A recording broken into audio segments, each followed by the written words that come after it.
मैं नेहा यादव आपका स्वागत करती हूं जनगढ़ न्यूज में। जैसा कि आप सबको पता है कि चुनाव की सरगर्मी का माहौल चल रहा है, उसी से संबंधित आज हम पहुंचे हैं करावल नगर विधानसभा क्षेत्र में वार्ड नंबर 61E। आम आदमी पार्टी में राष्ट्रीय संयुक्त सचिव करावल नगर वार्ड 61E की अध्यक्ष पद संभाल रहे हैं जितेंद्र बंसल जी। आज मैं उनका अपने जनगढ़ न्यूज चैनल पर स्वागत करना चाहूंगी। पहला सवाल तो जितेंद्र बंसल जी, मैं आपसे ये करना चाहूंगी कि ऐसी क्या बात है आपकी सादगी और व्यक्तित्व में जो जनता आपकी मुरीद हो गई है और आपको इतना पसंद करती है? ये जो आपने सवाल पूछा है मुझसे, इसका एक बहुत महत्वपूर्ण कारण ये है कि मेरे पिताजी श्री नरेंद्र कुमार जी यहाँ करावल नगर के सम्मानित व्यक्ति हैं और उसके साथ साथ हम लोग यहाँ पे शिक्षा के क्षेत्र में बहुत काम किया हम लोगों ने, क्योंकि हमारे स्कूल है, हमारे परिवार के कई सारे स्कूल हैं। अच्छा। और हम लोग निरंतर लोगों से जुड़े रहे। मेरे पिताजी को भी यहाँ के लोग बहुत पसंद किया करते थे और हमारे बीच में नहीं है, और उन्हीं की वजह से मुझे ये सीखने का मौका मिला कि लोगों के साथ किस तरह का व्यवहार रखना चाहिए। और मेरा व्यवहार सभी के साथ भाई जैसा ही है। परिवारों से जो मेरा मेल जोल है, आना जाना है, पूरे करावल नगर वार्ड में 61 में भी और सभी वार्डों में, तो सभी का प्यार मुझे निरंतर उनकी वजह से मिला। फिर उनकी जो साथ रह के मैंने सीखा, तो उसकी वजह से लोग मुझे पसंद करते हैं और मैं उनका बहुत तहे दिल से धन्यवाद करता हूँ सभी लोगों का, जिन्होंने मुझे इस काबिल समझा और लोगों के बीच में मेरी ये प्रशंसा कर रहे हैं, लोग मुझे पसंद करते हैं, तो ये मेरे लिए बहुत मायने रखता है। जानते हैं कि आप और आपका परिवार क्षेत्र की जो राजनीति है उसे काफी लंबे समय से प्रभावित करते रहे हैं, तो फिर ऐसा क्या कारण रहा जो आपको प्रतिनिधित्व करने का मौका नहीं मिल पाया? हमें प्रतिनिधित्व करने का मौका मिला, चुनाव लड़े यहाँ से और लेकिन उसमें कई कारण है कि प्रतिनिधित्व करने का मौका जनता ने, अभी ऐसा शायद समय नहीं आया था कि ऐसा मौका हम भी पब्लिक के बीच में आए थे, प्रशासनिक तौर पर काम कर सके। और अब हम लगे हुए हैं निरंतर और मुझे लगता है कि शायद ये मौका मुझे बहुत जल्दी मिल जाएगा। मैं कोशिश कर रहा हूँ और जब निरंतर जनता के बीच में काम कर रहा हूँ तो शायद इस बार ये मौका मिलेगा। बिल्कुल, क्यों नहीं। बंसल जी, आपसे मेरा अगला प्रश्न ये है कि आप इस बार चुनाव लड़ेंगे या नहीं?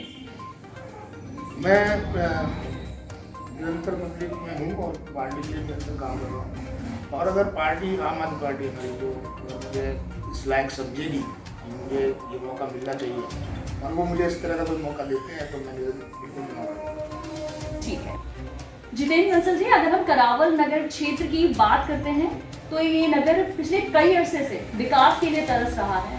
आप इसका जिम्मेदार आखिर किसको मानते हैं? मैं राजभर यही से करावल विधानसभा जी, और मैं तो तब से जब से होश संभाला तब से यही देखता रहा हूँ कि विकास हो रहा है, विकास हो रहा है। मतलब चाहे वो विधायक के तौर पर कोई कह रहा हो, चाहे निगम पार्षदों के तौर पर कह रहा हो, चाहे सांसदों के तौर पर कह रहा हो। लेकिन मैं एक छोटी सी बात इसमें रखना चाहता हूँ कि हमारे यहाँ से ना निरंतर 25 साल के करीब हो गए विधायक है भाजपा से, और 25 साल की विधायकी के बाद अगर करावल नगर विधानसभा में कोई ये कहता है कि काम नहीं हुआ है, तो इससे बड़ा दुर्भाग्य है।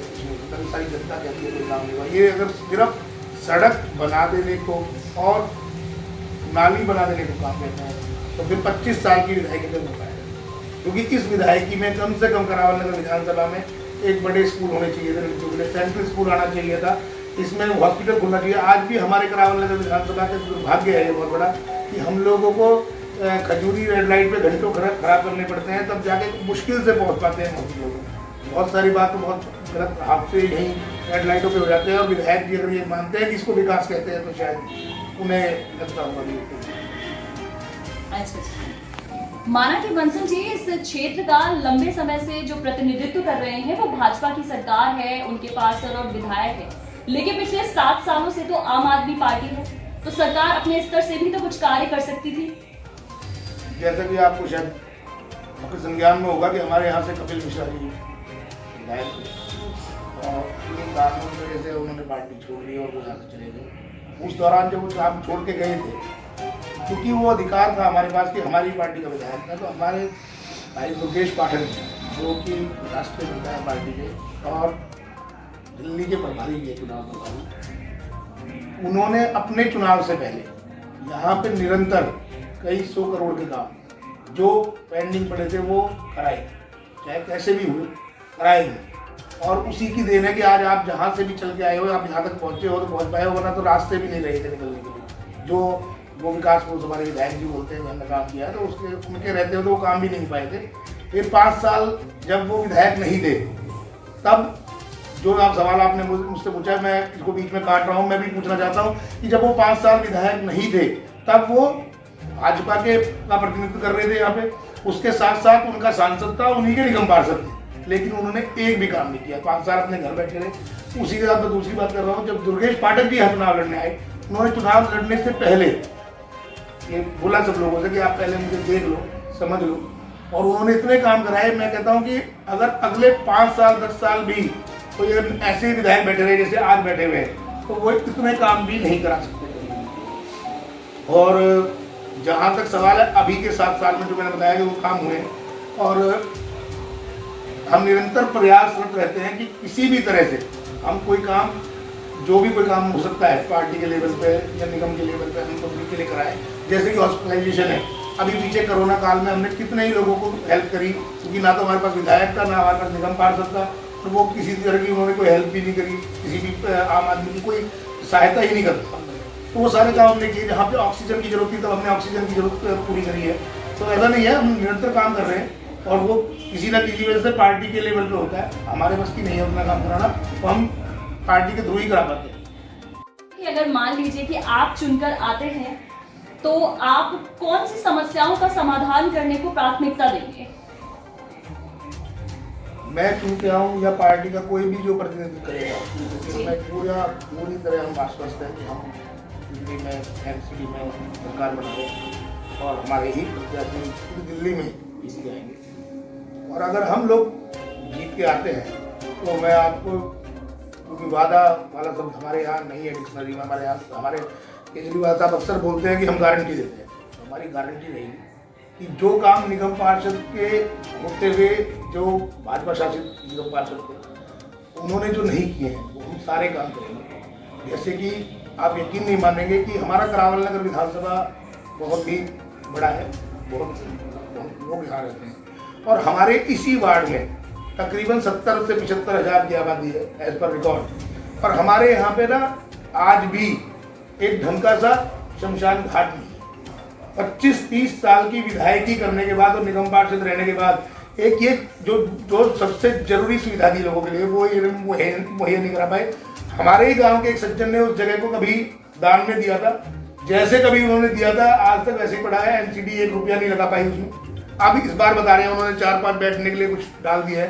कोरोना काल में हमने देखा कि वहाँ पे लोगों को मतलब जगह ही नहीं थी, कि हमारे पास सुविधाएं नहीं थी, तो हमने देखा कि कितनी परेशानियां लोगों ने झेली है। और अभी उसके अलावा निगम के जितने स्कूल हैं जो कि दिल्ली सरकार की तरह बार बार केजरीवाल साहब कह रहे हैं, पार्टी कह रही है कि हम उन्हें बहुत ही अच्छा कर देंगे, इतना अच्छा कर देंगे कि किसी भी प्राइवेट स्कूल में शायद बच्चों के माँ बाप को जाने की जरूरत नहीं पड़ेगी। और बहुत सारे काम हैं। डिस्पेंसरी है, उनमें अभी जो पिछला कोरोना काल चला मैंने पूरे 2 साल में देखा है उन्होंने एक जगह मच्छर मारने की दवाई नहीं छिड़की, एक जगह उन्होंने कोई काम नहीं किया। हम आपको ये गारंटी है हम लोगों की कि एक भी ऐसा काम नहीं होगा जो एमसीडी के तहत होना चाहिए और वो ना हो, बल्कि कोशिश करेंगे कि इससे आगे बढ़ के हम लोग ऐसे कोई काम करा पाए जो आज तक 30 साल की विधायकी और सांसद साहब इनके और इनके निगम पार्षद नहीं कर पाए, वो भी काम कराएंगे जो जनता के को सुविधा पहुंचा। बिल्कुल ऐसा होना भी चाहिए। आजकल आबकारी नीति को लेकर जो बीजेपी की सरकार है वो काफी हमलावर है, विरोध कर रही है। ये आपके हिसाब से क्या है? एक छलावा है, एक ढोंग है, क्या है? जब विधानसभा के चुनाव कोई पिछले बार हमारे यहाँ, तब भी उनके पास कोई मुद्दा नहीं था और आज भी उनके पास कोई मुद्दा नहीं है। अगर वो दारू जैसी चीज को मुद्दा बना सकते हैं तो आप समझ सकते हैं कि वो काम क्या करेंगे। खैर मैं इसमें भी इतना ही कहना चाहूँगा कि शायद उन्हें पता ही नहीं है, अभी मैं उनके एक प्रदेश अध्यक्ष है आलोक क्या नाम है, तो वो अभी भाषण दे रहे थे कल परसों कि हम 3 मार्च को इसके ऊपर प्रोटेस्ट करेंगे, और हजारों की तादाद में केजरीवाल साहब ने दुकानें खोल दी हैं दिल्ली के अंदर।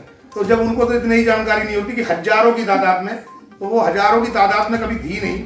मैं आपको अभी एक आरटीआई का एक वो दे देता हूँ, इसका मेरे पास है इसका कुछ जवाब, कि उसके तहत दिल्ली के अंदर 629 दुकानें थी टोटल, और वो घट के 506 रह गई हैं।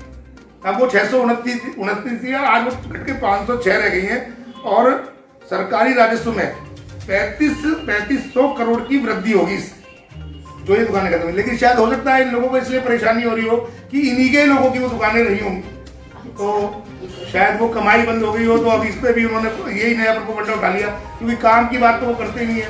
मैं आपको एक वीडियो दिखाना चाहता हूँ, अगर ये वीडियो मेरे पास अभी अवेलेबल होगा तो मैं एक वीडियो दिखाता हूँ आपको।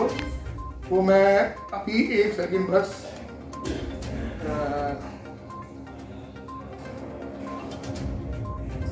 मैं उस वीडियो के माध्यम से सिर्फ आपको ना ये बात बताना चाह रहा हूँ कि ये दारू का मुद्दा उठा सकते हैं, फालतू की बातें कर सकते हैं, जिस चीज़ की इन्हें जरूरत ही नहीं है कुछ भी, क्योंकि वो आमतौर पे जब पहले भी चल रही थी और अब भी चल रही हैं और उसमें इजाफा नहीं हुआ भी है।